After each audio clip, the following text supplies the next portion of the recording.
plumbers hide this from you. After discovering this simple trick, I've never had to call anyone to unclog anything in my house again. The truth is, almost everyone uses this traditional method to unclog the toilet.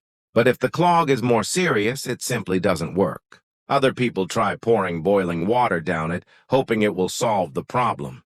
But besides not working, it can crack the porcelain and cause enormous damage. That's why you should never do that. In today's video, I'll show you a completely different and much more efficient method that actually works. And the best part is, you only need an ordinary plastic bag.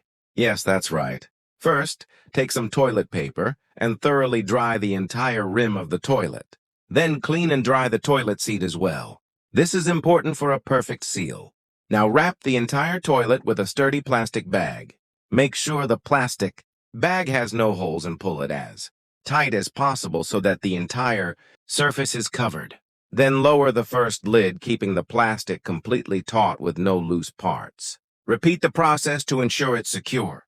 This step is crucial. The plastic must not be loose. Now comes the secret that almost no one knows. Sit on the closed lid to create internal pressure. Then simply flush. The force of the water, combined with the vacuum created by the plastic bag, pushes the blockage back down the pipe, clearing everything in just a few seconds. And there you have it, instantly unblocked. Easy, quick, and mess-free.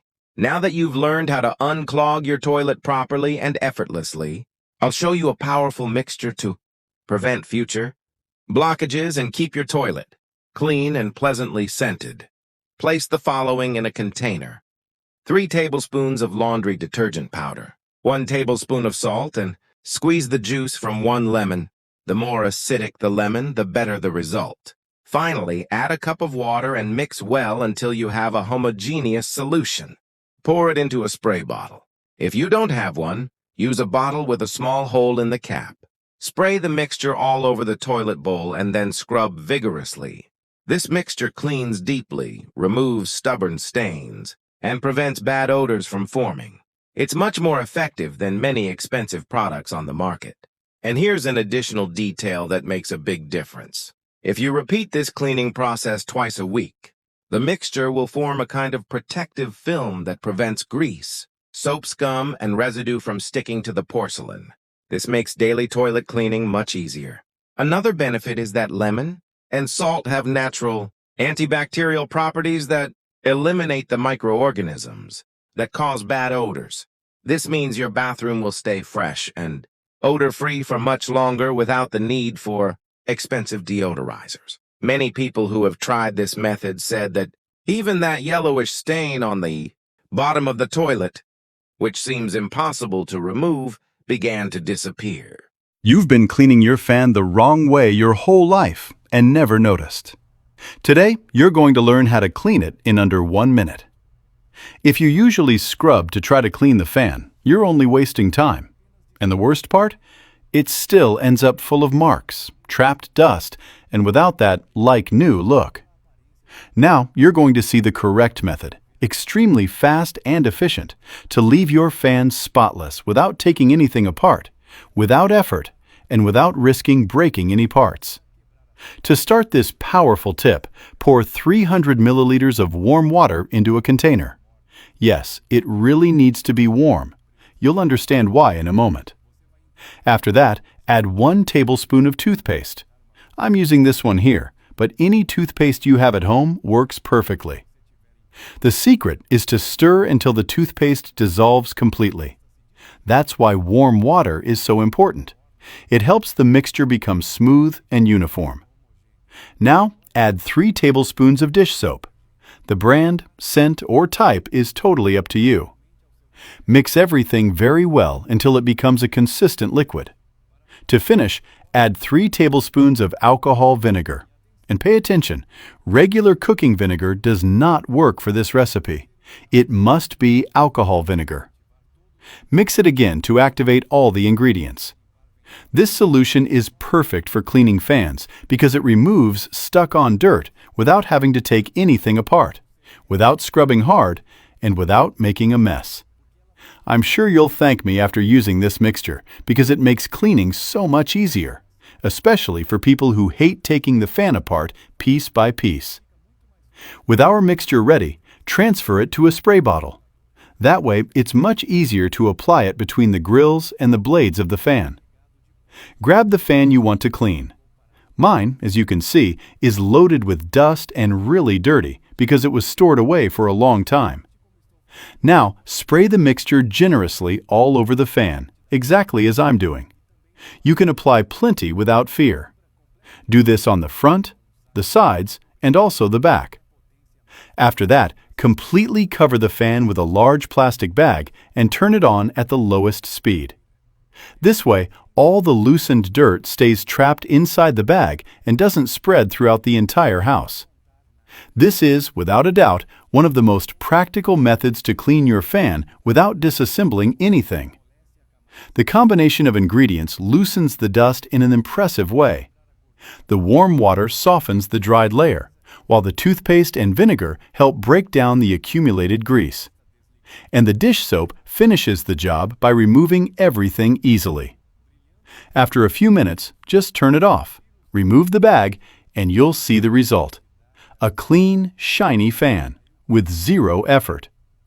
When you open the plastic bag, you'll see the huge amount of dust that came off so easily. Try this at home and then tell me, how did you spend so much time cleaning the old way? This method works on practically any type of fan. Table fans, standing fans, small or large. It doesn't matter if it's been stored for months, if it's just coming out of summer season, or if you use it every day. You will never want to throw away a broken broom again. Today, I'm going to show you a surprising way to fix your broom and save money at the same time. In this video, I'll explain how to restore both the handle and the base of a damaged broom in a fast, practical, and very inexpensive way. If your broom broke at home, don't worry. Here, for example, my wife was cleaning the yard. She pushed a little too hard and it broke. But as you can see, the broom is still practically new, so it would be a waste to simply throw it away. I'm going to show you a very simple solution to recover your broom. First, we're going to take a plastic bottle.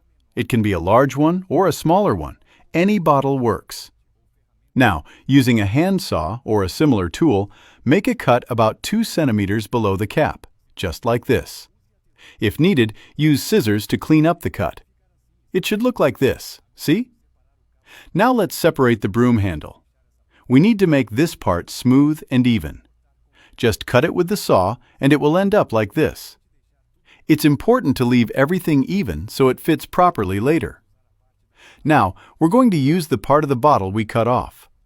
Slide it onto the broom handle. To make it secure, you can give a few light taps until it locks firmly into place. It should look like this. And to make it even more secure, I'm going to put a screw on the side.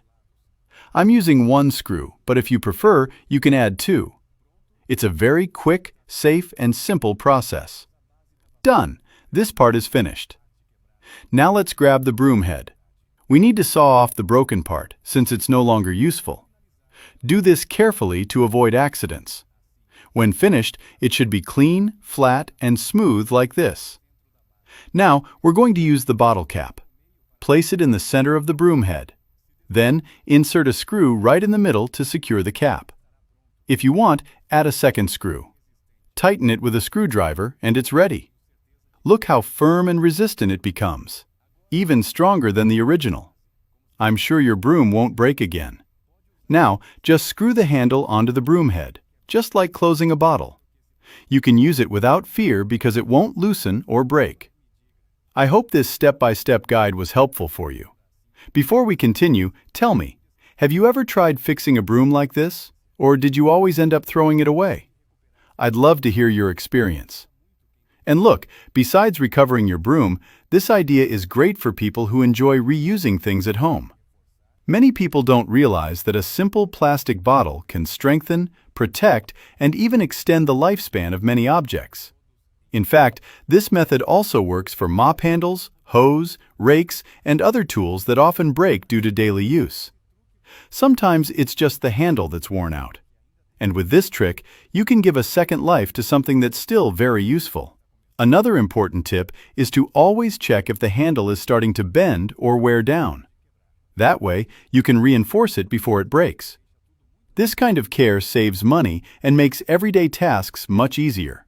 And since you've watched this far, tell me, which tool in your home do you think needs reinforcement the most? I'm curious to know.